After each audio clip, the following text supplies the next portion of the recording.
What's up, guys? Josh Galindo here, Galindo Group Real Estate, your broker, Matt Langeth, Director of Retail. We are going to cover the buyer brokerage representation agreement today. And this first video is going to be just candid conversation between Matt and I on a lot of generalization of this agreement. The following videos will go into detail on certain sections, maybe certain pages. But for this specific video, you're gonna be able to witness Matt and I just discuss what this document is about. So, Matt, I'm a dumb buyer. What is this document? Yeah, so this buyer brokerage representation agreement, also known as a BBRA, this gives you the right to go work for them, to go show them homes. Legally, technically, you have to have this signed before you open your first door. So it says, if I'm gonna invest in you, the buyer, then you're gonna invest in me in saying, yeah, Matt, I want you to show me some homes. I wanna work with you. I'm gonna sign this. So it also outlines how much commission you can get total, up to how much commission you can get, who's paying that commission, the length of the agreement. It's a lot of stuff in these 3 pages, but it is required. You cannot get paid your check without this being signed, and it must be dated, so get it signed before you get under contract. Just like a duties oath, this has to be pre-dated, okay? So don't go get this signed halfway through a contract. Make sure you get this signed and you explain it before you start showing some homes. And the good thing is that this document, so Matt, if I'm like an experienced agent or a newer agent, and I am like, man, I don't really like having to use this because for so many years I didn't have to, get a document signed to get you to represent me. I think there's some confidence in knowing that our industry as a whole has changed. Yeah. So if I present this to you as my buyer and you're not a big fan of it and you go, Josh, I don't want to work with you if I have to sign something. I know that the second that you go and talk to another realtor, assuming that realtor is abiding by the changes in our industry, they will be presented with the same document. Yeah. So this isn't something that we are charging you guys with on your own. Mm-hmm. This isn't something unique to Galindo Group Real Estate. This is industry-wide. I hate to use the word standard because it doesn't seem like that's a very friendly word in our business anymore, but this is common practice across the board. So to me, I don't have any insecurities with it because the reality is the next guy's going to present the same document. Yep. So I think what could be fun here, Matt, is just treat me like a buyer, act like the camera's not here. Okay. So, Matt, I found you on GalindoGroupRealEstate.com. Saw that you were a handsome gentleman that appeared to know what he's doing. So, I want to see 123 Main Street. Yeah, of course. All right, so, when I meet Josh, the buyer, hey, I meet you in person, introduce myself and everything, make a relationship. This isn't, hey, you meet them at the house, sign this before you even know what their name is.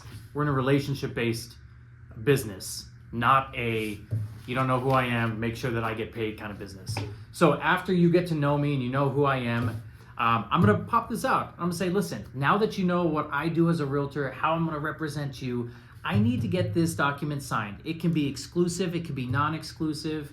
I'm gonna talk to you now. What is exclusive? Okay. Yeah, well, we can go through it. Non-exclusive, I highly suggest you don't go non-exclusive. What Why? that means is you could get in a non-exclusive agreement with me and Joe and Susie and Mark over there. You could go see a whole bunch of homes with all of us, and now you're dating everybody at the same time, and then you're just gonna buy a home with somebody. And I've invested my time thinking I have an agreement with you. I got nothing. Okay. So non-exclusive. As far as exclusive, that means if Josh enters into an exclusive agreement with me, I'm his realtor. So if I go buy with Joe the realtor, technically I violated our exclusive agreement. Technically, yeah. Okay. Yeah. And then I do have the right, if I wanted to try and pursue commission. If you want to, and you're in that situation, talk to us. That's something that's an elevated scenario. However, many people who enter into an exclusive agreement, they are ready to work with you, and they are going to be exclusive to you. They understand it. If you do a good enough job explaining it, they'll understand that. And instead of even using the word exclusive, I think you could say something like, this box here indicates that you'll only be working with me. Yeah. Exclusive is a scary word. So, this box over here means that you'd be working with a lot of other people, and you could just imagine what that could turn into. So I think it may be in your best interest to work with one person. If you don't like my service, then we can terminate this agreement and you can go and hire somebody else. Exactly. So instead of going exclusive, non-exclusive, it's all about sales. Exactly. And before this agreement, all my clients were exclusive with me or not exclusive with me. It was most of them were exclusive. And if I knew they were like, hey, I'm going to interview other agents, or I'm going to be seeing some homes with my cousin agent or whatever, I decided how far I wanted to take that relationship. But this is kind of just putting it on the paper. So what's the next thing, Matt? So properties. Yeah, properties. It just says, what are you going to show them? Like, what types of properties? So are you showing them residential, investment? To me, that's kind of the same thing. I would check both. Commercial, vacant land, custom build, new home. So custom build isn't new home. It's if somebody's actually building a custom home. Is there any value in checking all of them? I say, why not? Why not? Yeah. Yeah. Because what if they switch? What if they're halfway through saying, you know what, I want to look at some vacant land. Now you don't have to get this re-signed. Right.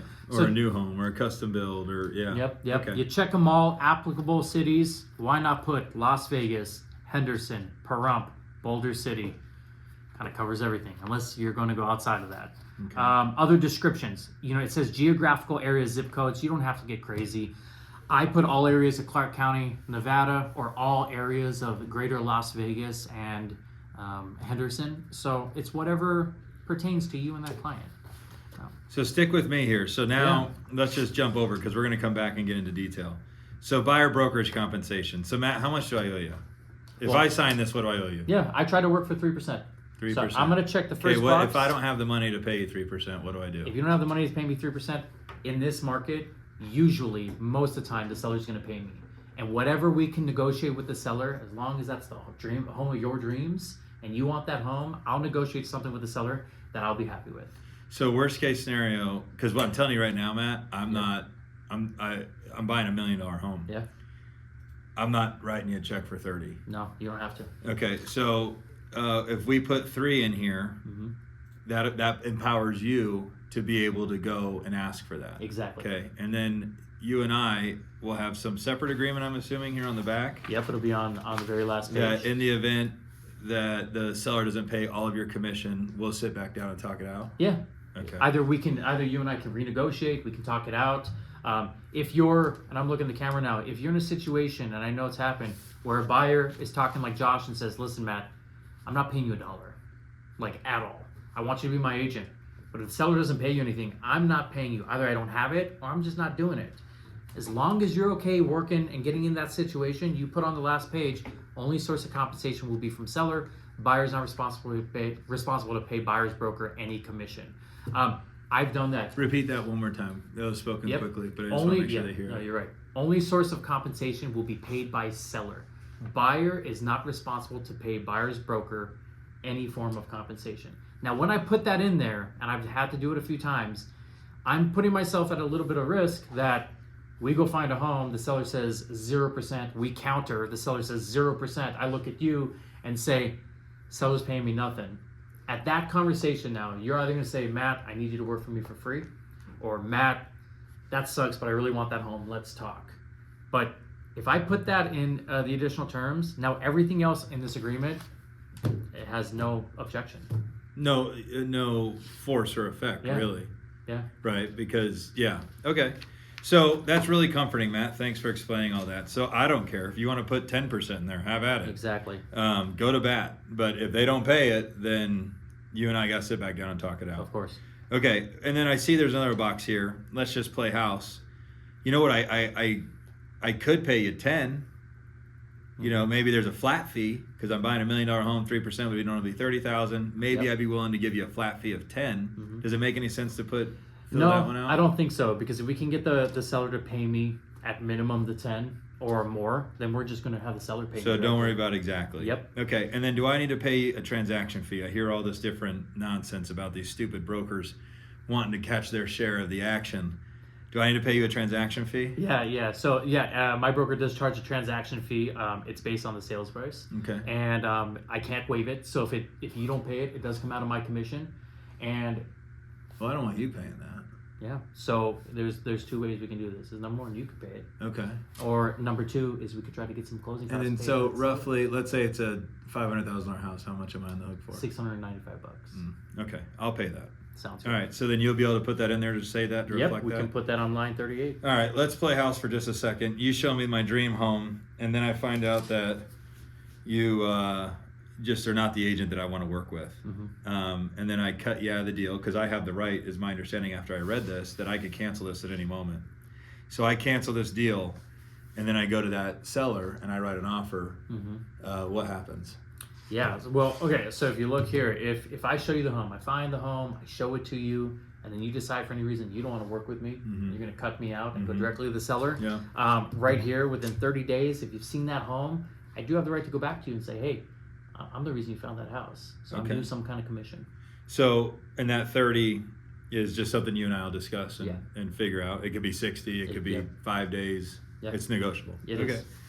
All right, let me see what else is on here. So I see all this additional collecting broker's fees from the seller, disclosures, broker's efforts, buyer representations and duties, best experience. Okay, here's, I think this is an important line. Anytime I see the blanks, I can't help but bring it up. Yep. Buyers encouraged to be accompanied by a broker. Buyers first visit the property and to conduct all negotiations of the property in good faith and exclusively through the broker. Buyer understands that signing more than one buyer-broker representation agreement for any overlapping period of time could expose buyer to liability for paying additional fees.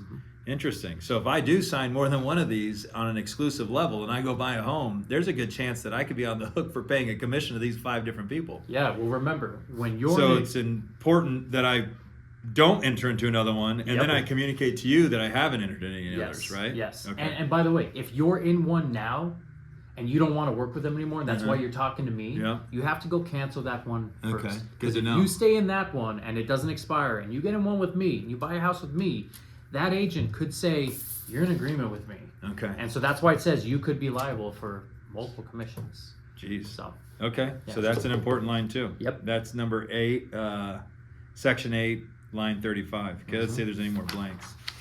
Nevada law, authority, capacity, additional terms, cancellation, and then this additional terms. This is where you said that we'll put in the event the seller is not able to pay the commission. Or no, what was the term again? So, well, number 1, I'll try to always go to, if you have an objection about how much I meant I'm to say being buyer paid, actually, but yeah. If you have an objection to how much I'm going to be paid or how much you could have to pay me, first I'll put in the additional terms. If seller pays less than the 3%, you and I will sit down and renegotiate. Okay. If you were to owe me only, I'm 100% out on paying you. I don't have any more money. Perfect. Then at this point, I'm sorry. I appreciate your service, but no, and that's okay. And I'm out. And I want to work with Josh, so I'm not going to say no to this. I'm going to say the only source of compensation will be paid by seller. Buyer is not responsible to pay buyer's broker any commission. That's a very comforting term. And you know what? Just off the record, some agents look at me and say, "You're crazy." Well, here's the deal. I think 99.9% of homes out there, I'll be paid by the seller. Enough to justify me moving forward in that deal.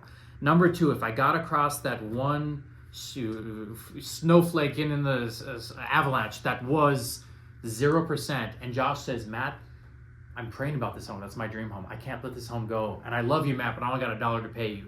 At that point, relationship. I'm going to represent him. We're going to get in. Hopefully he pays the transaction fee so I don't have to lose money. But then we're going to get into some agreement. What I could tell you, Matt, if it comes down to that, and I'll just offer my solution right now. If it did come down to that and you stepped up and honored your role as my agent, boy, I'd recommend you to the whole city. That's what I was getting to. I'm going to ask you to post and recommend me, say I'm the best realtor you've ever worked with. Tell everybody you know. Give me some names and phone numbers of people you think might be. I'll give you 10 names, 10 exactly. numbers. Yeah. And that's my commitment. Yep. And then when you do one day go to sell, hopefully you come back to me. How would I not? You hooked me up on the first one. Exactly. Okay. So if you enter into that scenario, it's not a deal breaker. So is that pretty good? Did we do an okay job at role playing? All right. So this next video, we're actually going to go through in detail and explain each thing to empower you to be able to fill this out efficiently. So thanks for watching Matt and I act. And you're a great realtor. Thanks. So are you. Am I a good buyer? You're a great buyer and broker. All right. See you on the next video.